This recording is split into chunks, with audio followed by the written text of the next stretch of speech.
going to record us. And I think we are live. We are live. So we are set to go. Yeah. This is such a pleasure. I'm going to take one more second to do all these technical things of sorting everything out to make sure that we are set and ready to go. And we are set and ready to go. Yeah. There we are.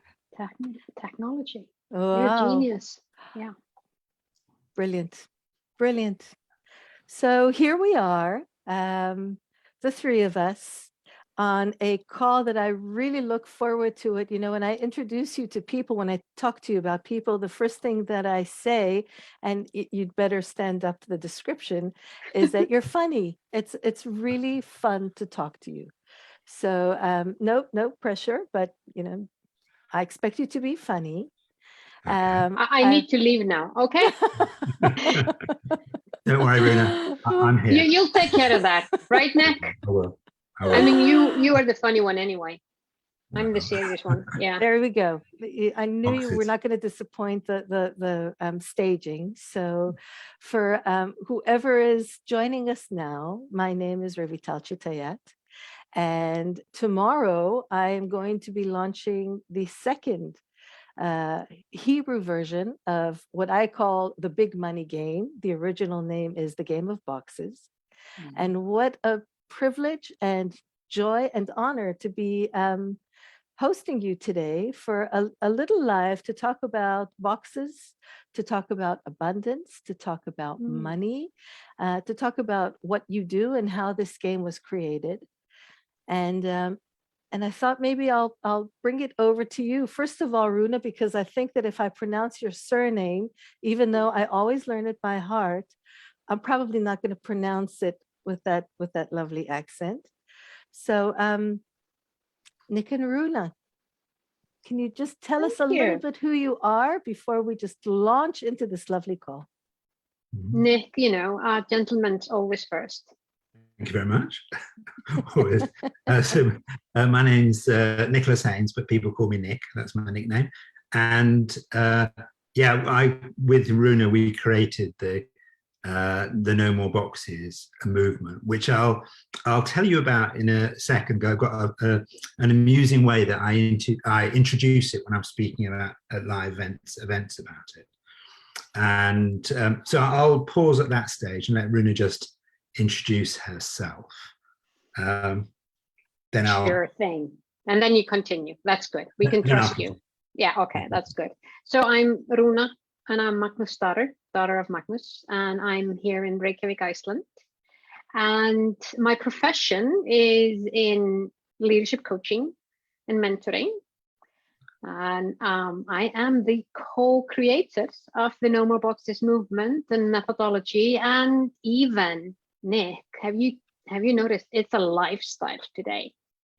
Correct. Really, we have created a lifestyle as well. And like we say in our book that we co-wrote, the story of boxes, the good, the bad, and the ugly, you know, like the film, just better, that the living a life outside of the boxes is actually does give you freedom, and it's a liberating thing. It is we're really getting a way of it's a way of liberating ourselves from all the social conditioning that we carry with us. Yeah. And but I think that Nick has a much I told you he's funnier than I am. You know, how are you gonna explain this, Nick?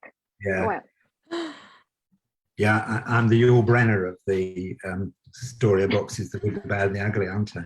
Anyway, so this is, so when we speak at live events, this is one style of introducing the boxes, this idea of boxes. So what I do is I come on stage and I just stand there and I say, I hear voices. I hear voices in my head, voices in my head. And I pause and I stand there.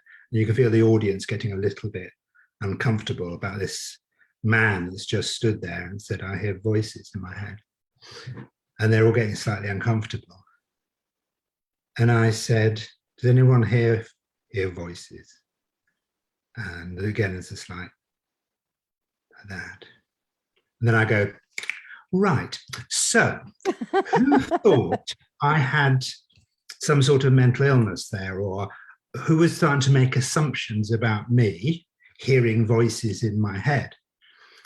And people start going, so basically, who had voices in their head saying, oh, I think this man is a little bit mad. Who on earth has invited him here on the stage? He clearly hears voices. Perhaps he's schizophrenic, or perhaps he's just or perhaps he might be psychic. So basically what you're doing is you're starting to put me into a box that I have mental illness, or I'm schizophrenic, or I'm mad, or a very odd speaker to have. So you have voices in your head, like me. We all have voices in our head, and that's what boxes are. They're the voices in our head that categorize each other and put us in certain places, and it's what our brains do. Our brains love to save calories, so we put people in boxes. Our brains love to try and keep us safe, so we put people in boxes. Our voices love to our brains love to kind of raise our status, so we put people in boxes. We have historical boxes, we have different things, and we all hear voices in my head. So who hears voices in their head? And lots of people put their hands up, some people don't, but most people put their hands up. And then I go, yeah, but I really hear voices. And they'll go like this. And then I said, who just had another voice in their head thinking, oh, perhaps he is now? And they would go like there. And by that stage, you're getting into a big conversation. And that's what boxes are. It's the voices in our head that categorize human beings and other people and expect people to live or behave in a certain way. And they're a fantastic way to have conversations about what our brains do. Yeah. And what we play in the game of boxes, and as you're playing, and the box of money game. Yeah. The big money game, sorry, the big money game. And it's a way to explore the boxes, our identity, our different ways of being and our relationship with money, for example, which is a great big box. Oh, sorry. A voice has just told me to stop speaking. Sorry, I'm on it. I've stopped. You want to hear something hilarious? When I talk about, because I talk about voices in our heads, we haven't had this conversation yet. And my technique is that in the middle of the call, I'll go, oh, hold on, wait a second.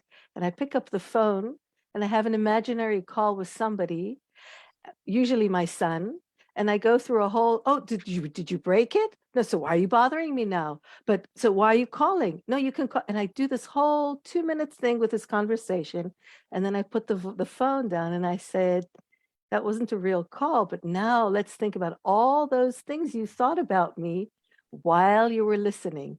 Love it. And it's such a brilliant way to, to discover these boxes, which are the things that basically define. Sorry, can I just very quickly just say? Yeah, I just need another. It works brilliantly, especially when I ask, so who thought that I was being so rude answering the phone in the middle of the Zoom? And half the people. Yeah. And I love that exercise. It's a really good one. And that's the thing. It is really the problem with boxes. I mean, like Nick is saying, and they are making us feel safe. They are our way to understand the world. Am I safe? All of that thing. But it is when we really take for granted that what our brain is saying is the truth. Mm. And we're fixed in that belief, saying, well, my brain, and we use even, my logical brain, that's whoa, that is right, when my logic kicks in. And it is like, I don't know, for some, it's interesting because literally what we're doing, we're just talking about Oh, right. Yep. Mm-hmm. And I think it's one of these things, it actually makes total sense to put everything in boxes. Yeah. It just doesn't make any sense for anybody to live in them. But it makes sense to do it. It just doesn't make sense to live in. That's the struggle we have as individuals. And I'm really kind of passionate about this component of boxes. And one of the reasons I think boxes should really, really be challenged. If you look at some of the most horrendous, atrocious atrocities that human beings have created, slavery, the Holocaust, etc., etc., etc., they're box-based perceptions that you get the society to believe in a box and act on that box.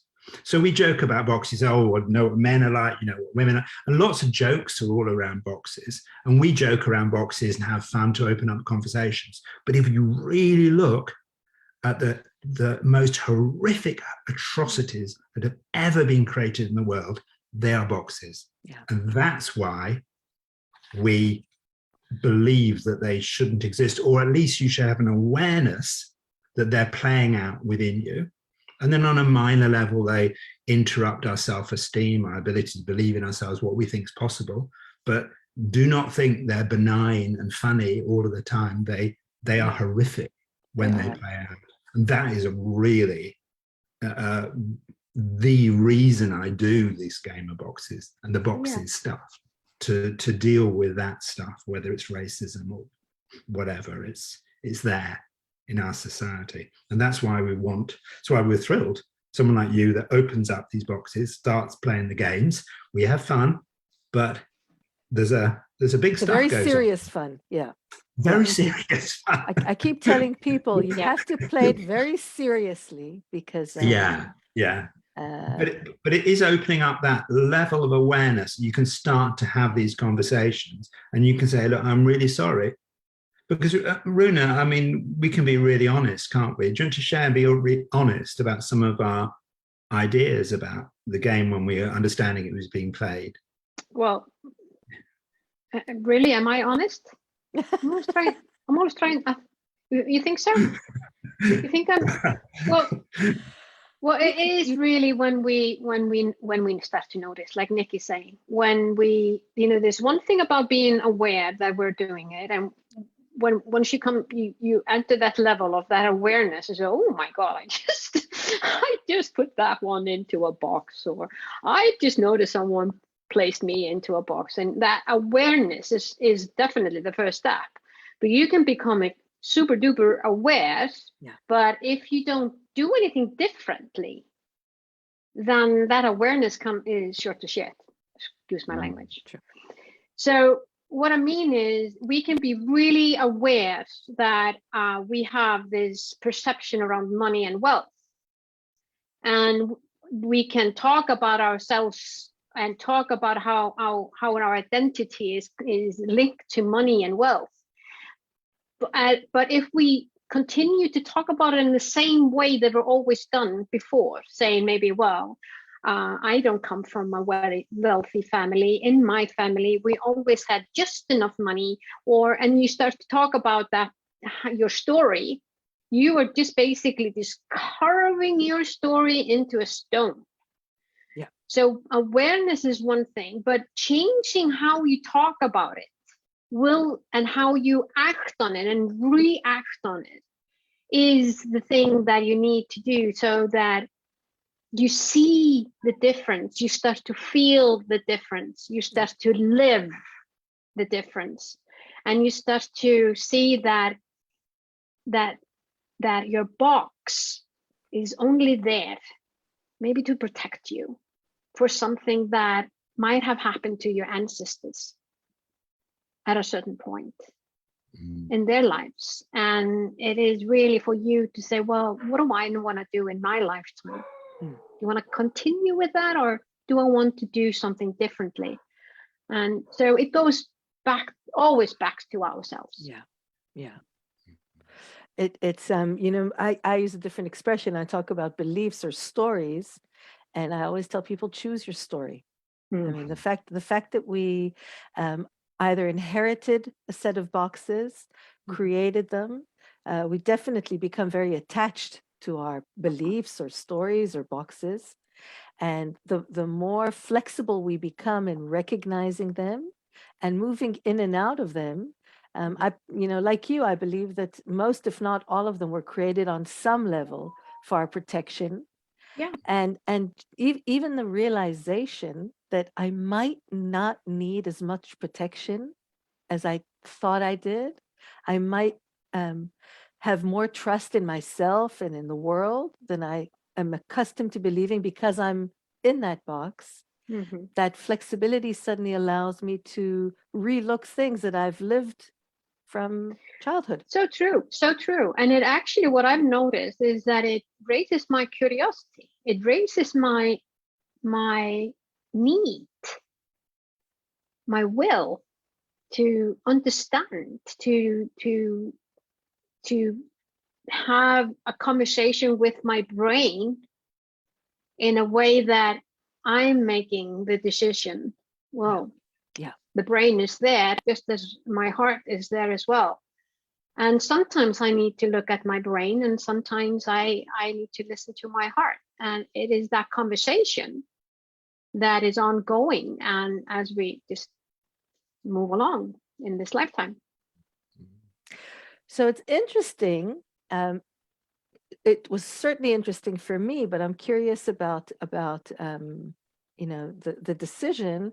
Why of all boxes you chose initially to start with the money box? How did that come along, and why was that? I know that I've taken it. I've remained on that focus. I know your game opens it up to the game of boxes, Mm-hmm. but it started out with money. And why the money box? What is it in that potent box that grabbed your attention? Shall I share that little story, or do you want to start, Nick? No, you go ahead. You go ahead. No, go ahead. Okay, thank you. You know that somebody told us in the chat that we sound so serious. It's just an act, Ron.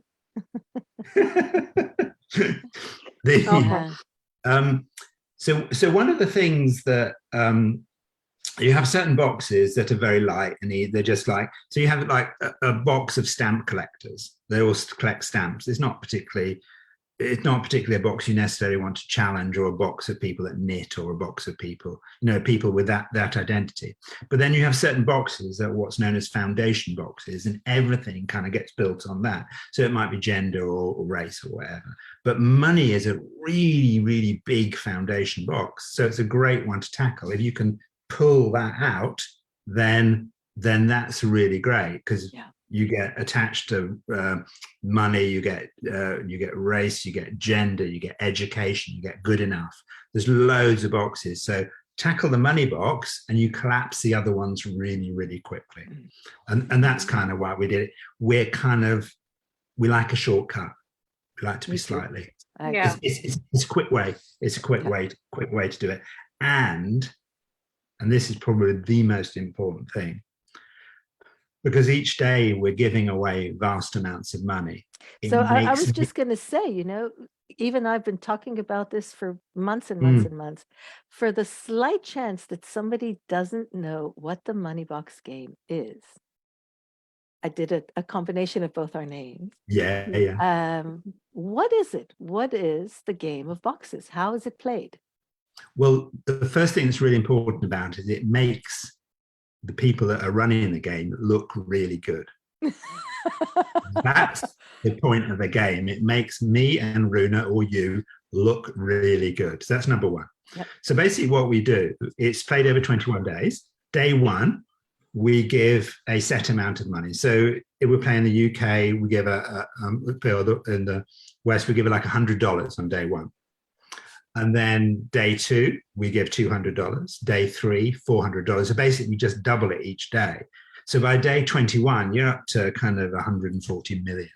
So that's what I mean. We look good, because every single day we're giving you a certain amount of imaginary money, and you have to spend it on something imaginary. You can't. So it's really kind of stretches your idea. So you get these ever increasing amounts of money. And you commonly get people say things like, like day 15, oh, enough already. You just keep giving me every day. You give me more money. I'm trying to spend it. Then you give me more money. And it just, and people would think, I never thought I would just get sick of emails saying, you're giving more money. Oh my God. So it kind of, it's kind of just us being generous. And you just say, what am I going to spend it on? What am I going to do with it? And it changes your relationship with money. We had someone did a great testimonial, and I think perhaps we'll post it below this recording or something. Absolutely. And someone called Christy, and she's was talking in this talking about the game, and she was saying, I used to think I want to buy all these things, and I kind of got that out of my system. Now, I actually don't want to buy all these things because they're not the things that make me feel good.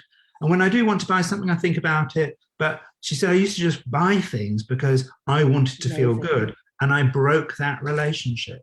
And now I have a completely different relationship with money. I recognize its energy. I play with it. I won't say any more but just watch that video. It was just phenomenal. Phenomenal. What I agree with you about the testimonial, and I think she said it in a very compact way. Yes. And again, I wonder with you though. I mean, it's excuse me saying it, but it's a really simple idea. It's a small idea with huge impact. And I have my own assumptions why, but I'd love to hear, why do you think does it create so many, sometimes really significant changes in such a short amount of time invested and time played? I think it's there are a couple of things in there. It's what, like Nick was saying, how you start to get used to your body awareness starts to get used to getting these emails every day, and you start to your whole thing, your whole system starts to get used to say, oh, what do I want to, I have this month, what am I going to do? And today I'm going to spend it on this and that. And you start to look even at things that you have maybe never, ever thought about even checking on. I remember the first time I played, that was November last year. And, midst in one more COVID restrictions, and all I wanted was to travel. I just so wanted to travel. So I went down and I Googled exclusive trips, and I started to look at something that I would never have Googled before, in all honesty, like luxury trips. And I saw these things and oh, wow, I can hire a plane. I can do this. Oh, wow, I can do that. And then one of the things that I saw was this really beautiful trip, cycling trip in Croatia. And there was a video there, and I saw the video. I'm going, oh, I really like that trip.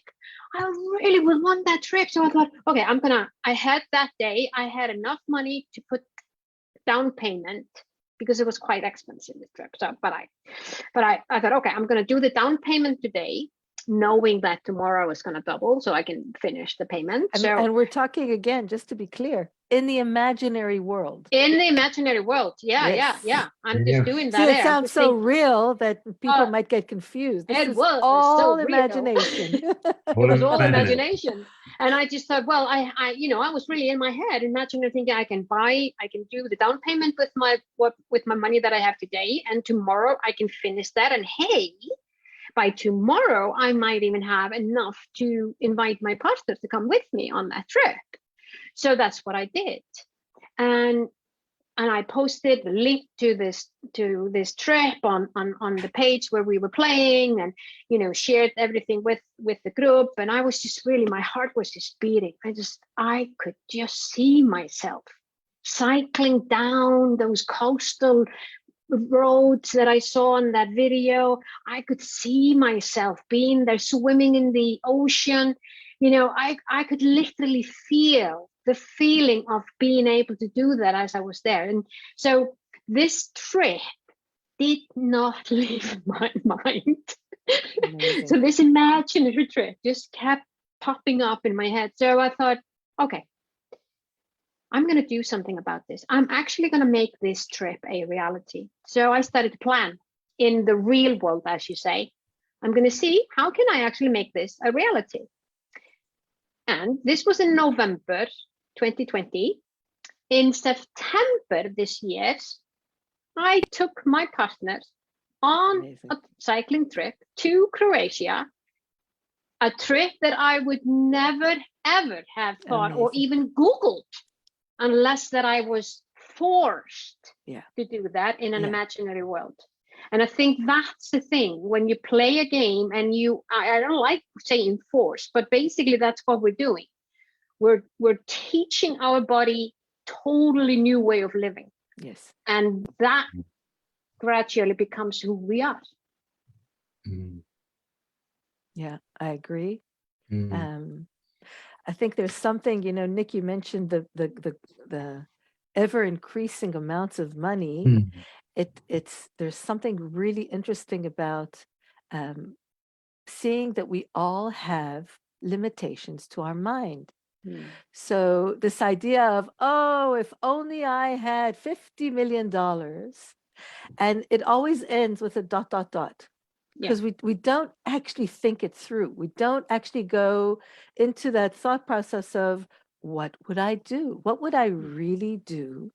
And to sit down and to start researching it and playing as if I had it. So we're always in that distance between where I am and where that 50 million is. And suddenly here, there's that stretching. And that's why it's so lovely to play it in a group, because there's so much inspiration from the different things that people choose.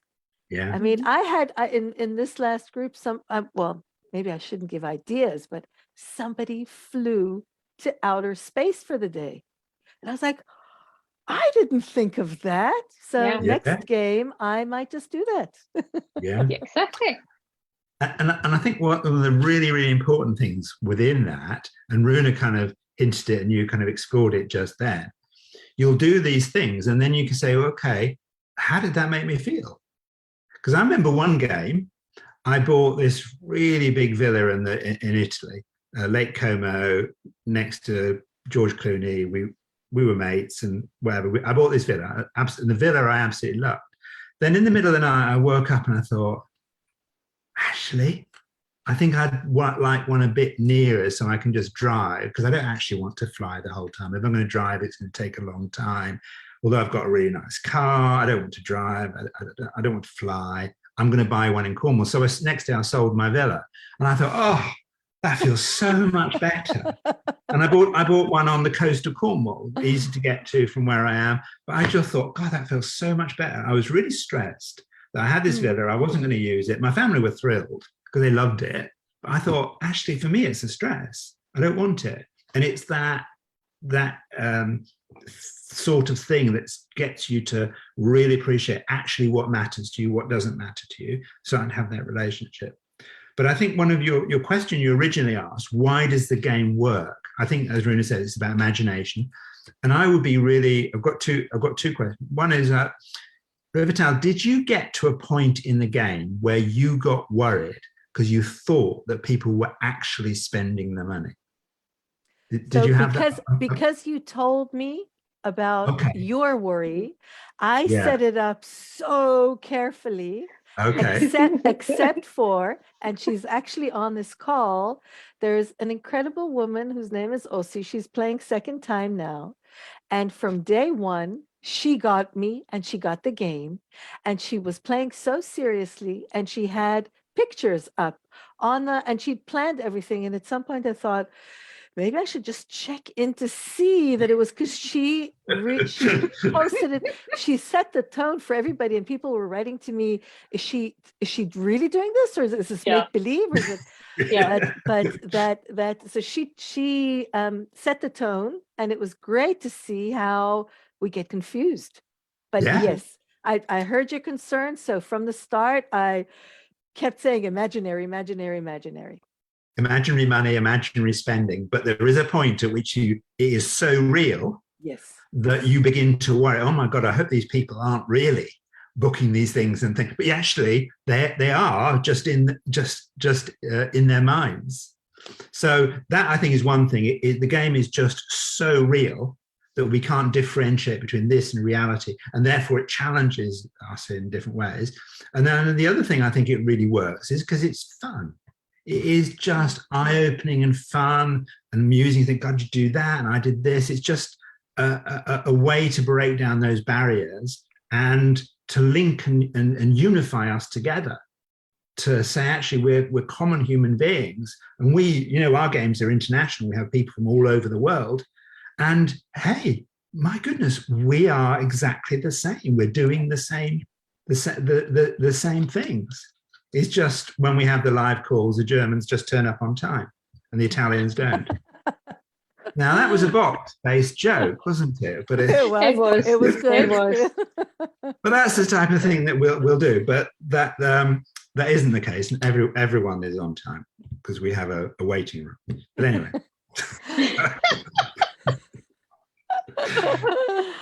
That was a little bit of a sidetrack there. A little bit of a sidetrack.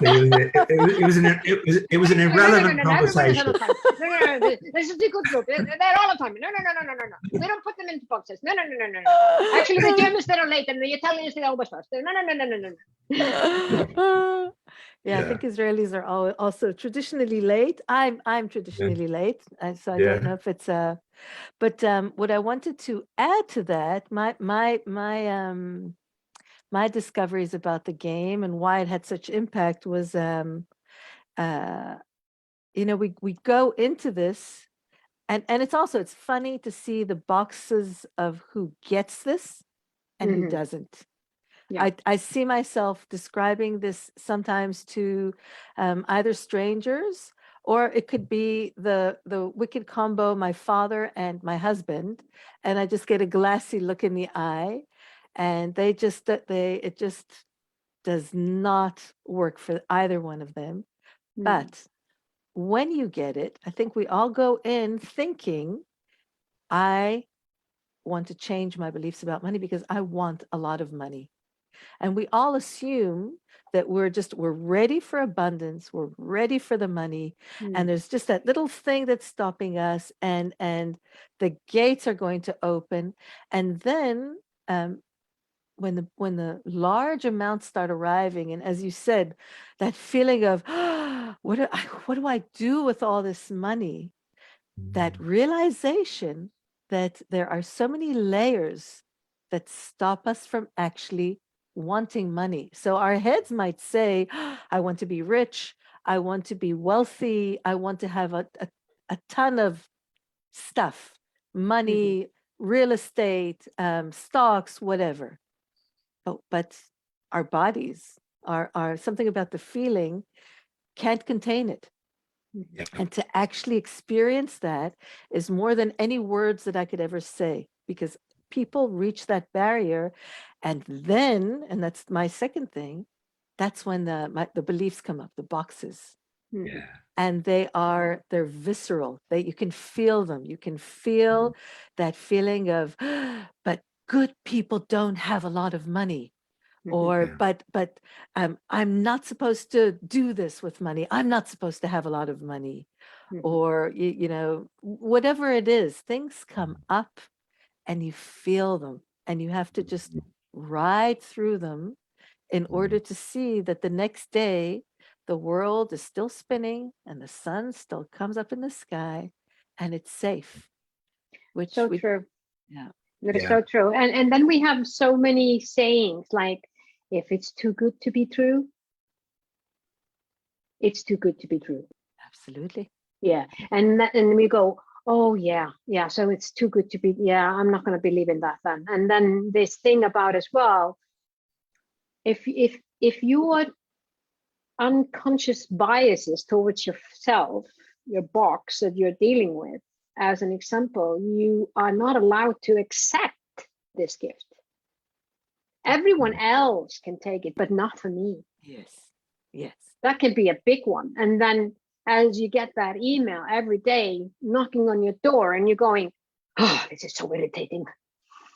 And you start to put it up, the blaming on us, Nick and myself, when we're doing it, on you, when you're doing this.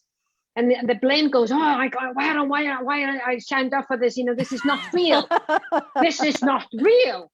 but you're pushing it away because your body, like you're saying, your body just is not used to this because there's a story behind it.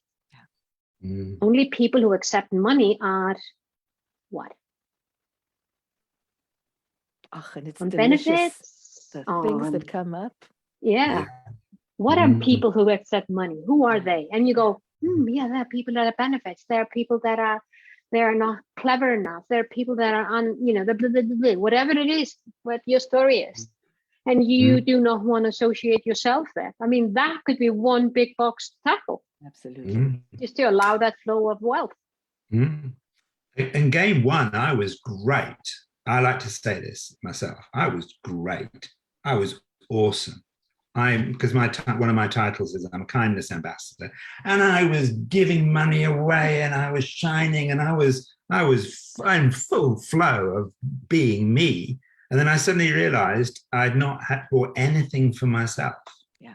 And the thought, I'm going to buy something for myself. No. I'm going to give it away and give it away and give it away. And often people reach a stage, they think, actually, I can give them money away, but could I actually buy something for myself? Yeah. And that's a really interesting one. And then you can have genders coming up with that. Is there a gender-based thing around sacrifice and giving and supporting of other people in need, or is it non-gender based, or how does it come up for you? So that was a really interesting. So the second game, I didn't buy anything for anyone. I just spent it all on me. And that didn't feel good. And I thought, and I kept thinking, what are people thinking of me? I'm buying, look at him, kindness ambassador. He doesn't seem very kind. He's spending it all on himself. So the third game, I kind of did a bit of a balance, and that kind of felt a bit better. So it was fine in that place. But in real life, I just give it all away to everybody. Yeah. Yeah. And then I played that game, and I thought, this is not, how's that going on? The second game, bit tight, all on me. Third game, got that kind of balance a bit right. And where else could you learn so much about yourself? Absolutely. In 21 days? I don't know another game. And I also don't know another game. 5 to 10 minutes a day. So 5 to 10 minutes a day.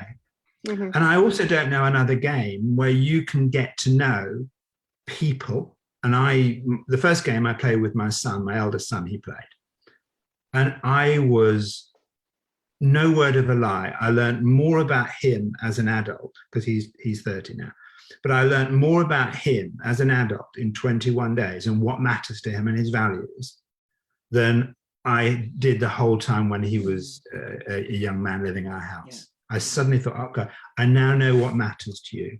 I now know you're brave. I now know the stuff that you'll do. And I got to know him more in that 21 days than I did say from when he was 17, 18, when living at home. All those years when he was living as a young adult, I didn't really know him. 21 days, I got to know him, and I thought, wow, I'm really impressed with you as a human being. Really interesting. So if you're going to play with teenagers, play with your kids, play with anyone, you will know them in a different. I had several partners in the previous game. A couple of sisters, and it was lovely to see. It was like this whole. My sister played. It was nice for me to play with her, and this whole new aspect of people shows up. Yeah. I always tell people that one of the most intimate ways for us to know each other is to know what we dream of, or know what we yearn for. Yeah. And that's one of the last things. I mean, I won't meet you in the street and go, so Nick, hey, Rona, what is your greatest dream? We don't do that. And yet there's something so beautiful about connecting on that level that happens in the game. You get to see people's dreams. Yeah. So there is a kind of multi-generation family connection, partners, etc. And I really, really wish that I'd remembered what my grandfather had said to me about money. I really wish I'd remembered that. You don't remember? No, don't remember what he said. But That's a good question. I'm going to ask my parents.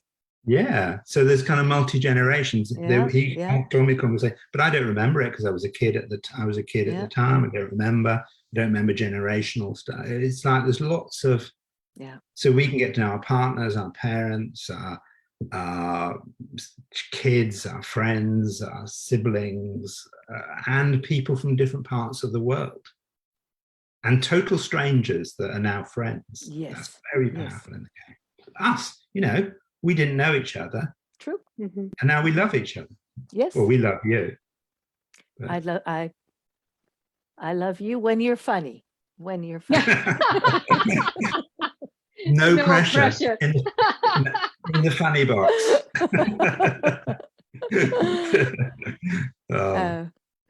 I have Ossi, this woman that I told you about, who's a great player, asked, she's going into her second game, and she said that she feels as if she still owns all of the assets from the first game, and she wondered, what do you recommend if somebody's doing it second time around? Do you continue from where you left off? Do you start a clean slate? What is your recommendation? You've already bought them. You own them. So why would you buy them again? Because you already own them. So when we hear people in the games, when they're playing for the second, third time, they say buy some furniture for the villa that they already bought. Nice. Or they bought things like that. So I don't need to buy another house in Cornwall because I've already got one. So I'm doing different things in this game because I've got a house, I've got the car, I've got this, I've got the same, I've got all the things I need, so I can go into it completely different. So to start with, I usually just buy chocolate and things like that, because that is a consumable, and I don't have it left from the first game because I ate it, as you can tell. So I have to wear black because I ate so much chocolate in the first game. Yeah. So carry on from where you are, because carry on from where you are, and then that stretches your imagination even more. Yes. Stretches it more and more. And we have people from different games that are still visiting each other's properties. Oh wow! And they always change. Hey, I know you've got a property in so. Can I stay there? I'm going to stay. Oh yeah, of course. Wow. Stay in my house. Yeah. Nice. Yeah. Or some of them say no. I actually don't want you to. Yeah, this will be a little bit of. Yeah, there's some of them are there, but we can't control that. No. People are like people are. Whatever the reason is, they all want to love you. Yeah, exactly. Yeah. I lent it to you last time, and you left it in a mess. You left it in a mess. Yes. I mean, was it a party or what? What are you, a teenager? Come on. Yeah. So now I have a difficult question for you, and it's something that comes up again and again, either in the game or after. It's always said with a touch of underlying anger, and the question, then the sentence is, yeah, but this is just a game, and my reality is very different. So how is this, this is never going to happen, or this is not going to change my reality. What do you say to that? This is just a game. Watch the video from Christy that we're going to post below this. Yeah, I agree, and I also want to just point one thing out. We talked about this actually a little bit earlier in this call. The more you say this is just a game, this is not my reality, the more this is going to be a game and it's not going to be your reality.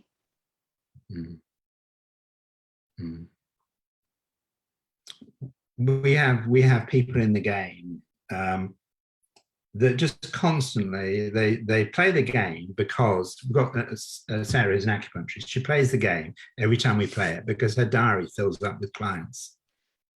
That's why she plays the game. The first time she actually was bought a house. In real life, she was bought a house. The rest of the time, her practice just fills up. Yeah. And she does it. But that isn't the point of the game. That's a side effect. Yeah. But the point is, okay, it's just, but we are changed by the experience. And listen to Christy talk about it. And she has a completely different relationship with money, different actions and different behavior. And us, and I know Runa and I have spoken about this, us listening to Christy has changed us as well about how we act, how we behave about money. So it is a game, but that's its secret, because it gets in under the radar and it doesn't allow our conscious, because it's a game. But the change happens, and just be prepared to be surprised in a delicious, fun way. Yeah. And if the worst thing happens is you meet some lovely people and you get to hang out and you get to experiment and see different things that people buy and expand. But you play the game properly, things will happen, because there's a reason why you've heard about the game. There's a reason why you've signed up, and there will be a delicious change that will happen. It will.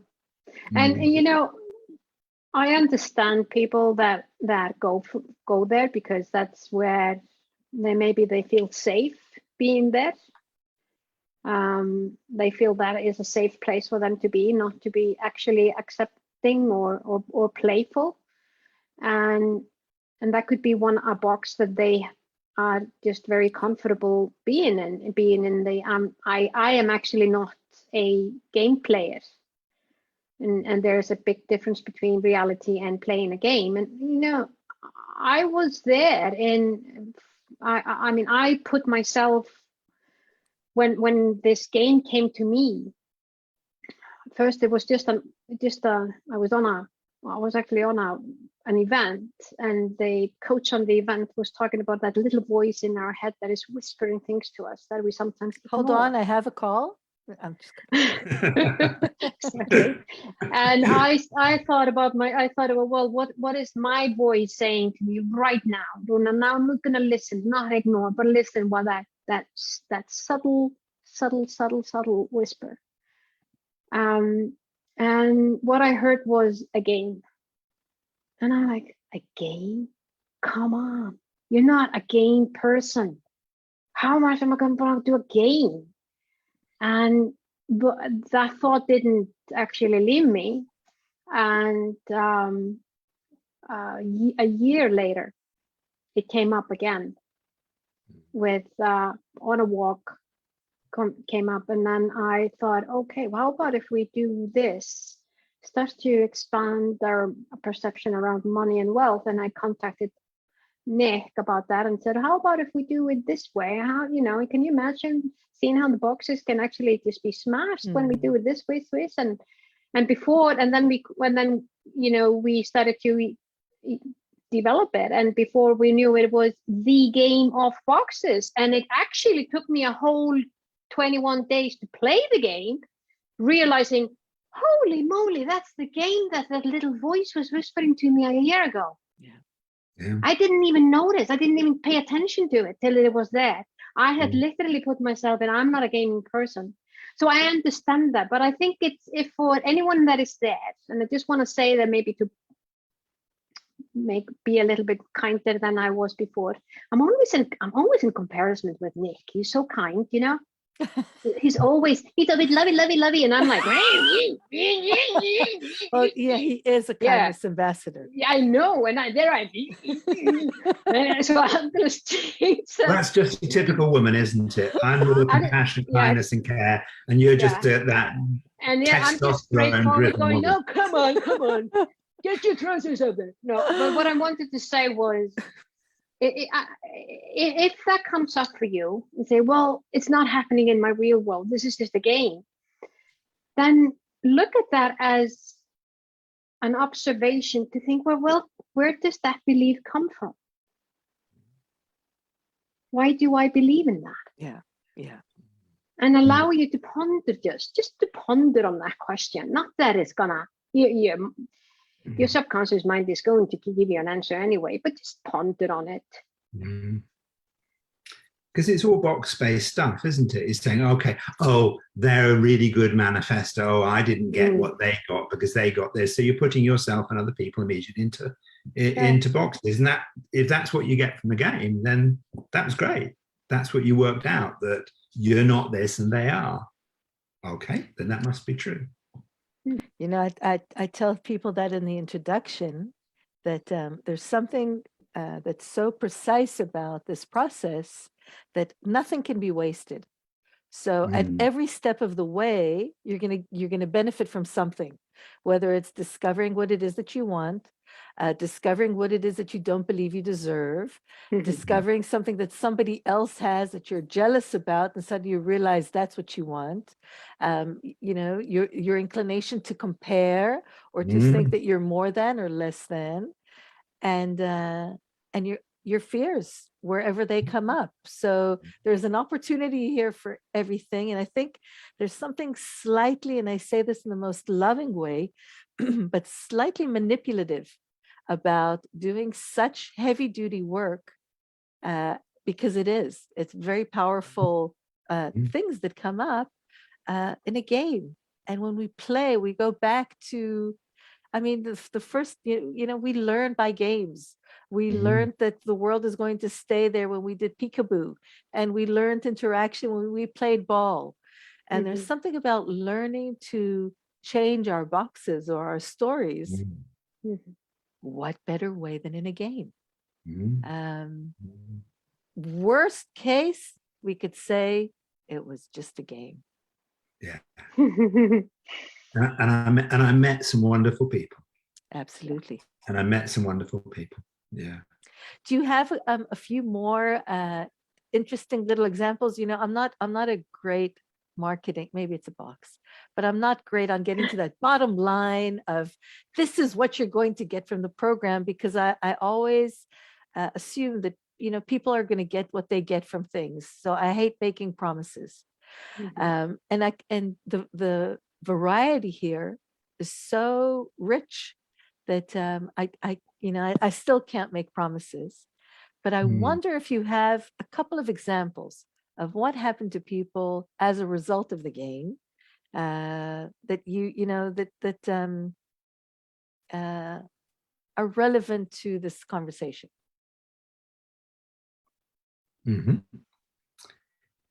I think you're absolutely right. People will get a version of what they need, maybe not in the form that they will immediately recognize. There are many things. I mean, one of the things I personally notice when I play the game is I sleep really well, because, you know, I don't have any money worries. I don't do this or don't do that. I just, you know, I have kind of money coming in.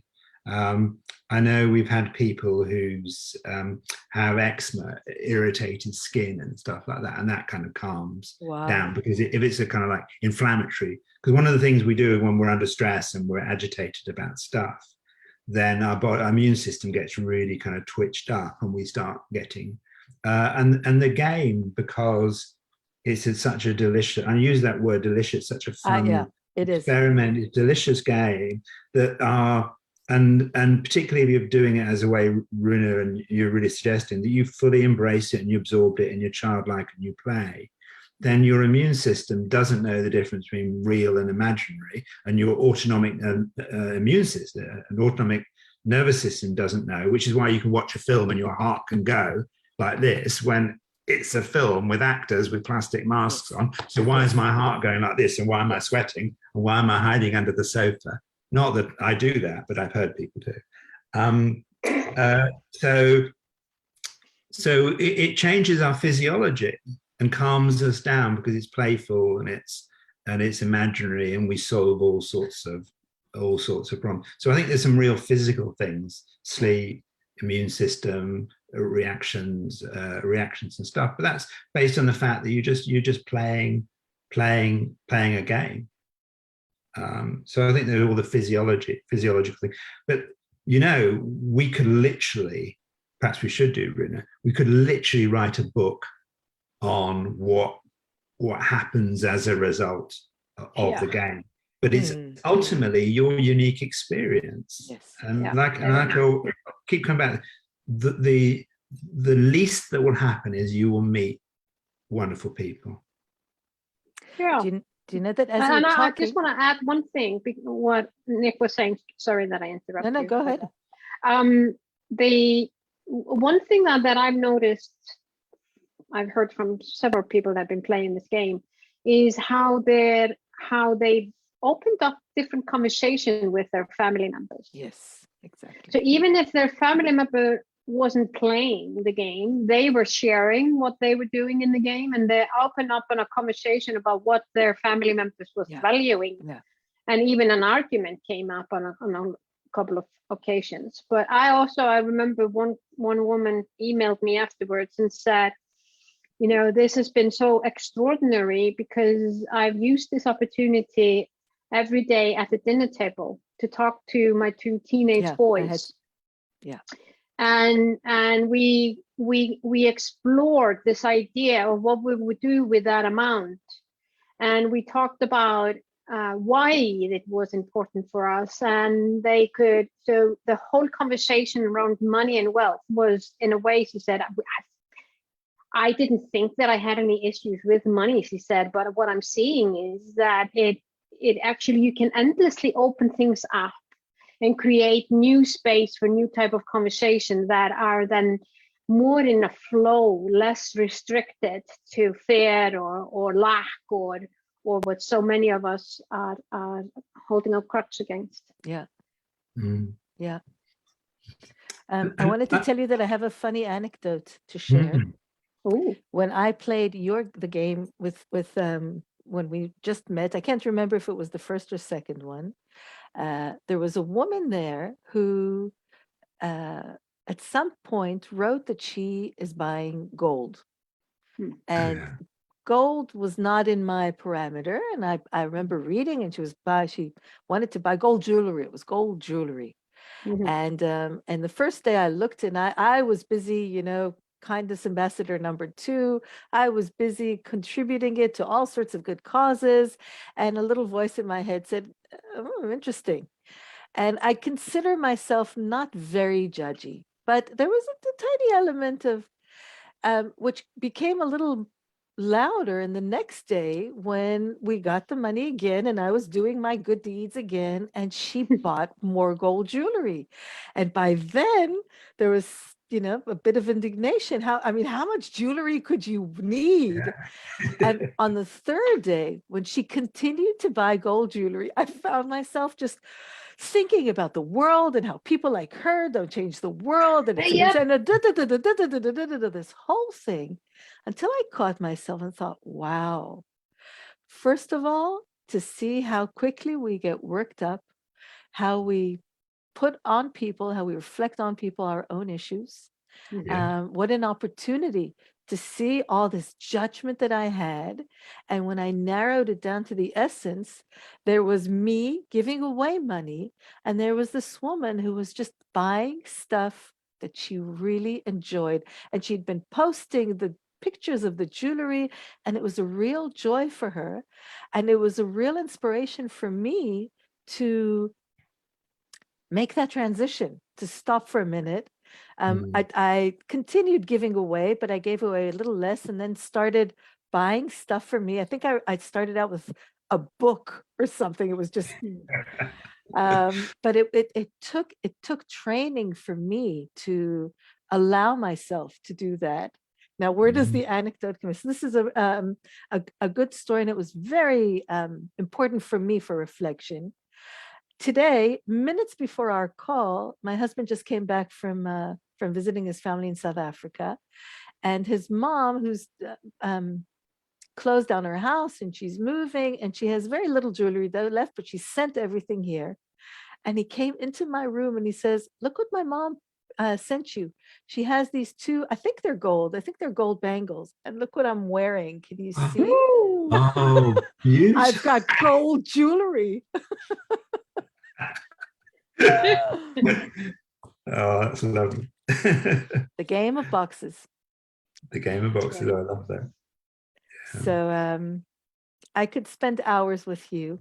Can I just throw one more thing very quickly? Sure. This goes out on a they've done lots and lots of studies that when you get a group of people arrive in a city and they meditate in that city or meditate about that city, it's been proven that the crime drops, violence drops, domestic violence drops as a result of people collectively meditating as a group. The power of us as individuals.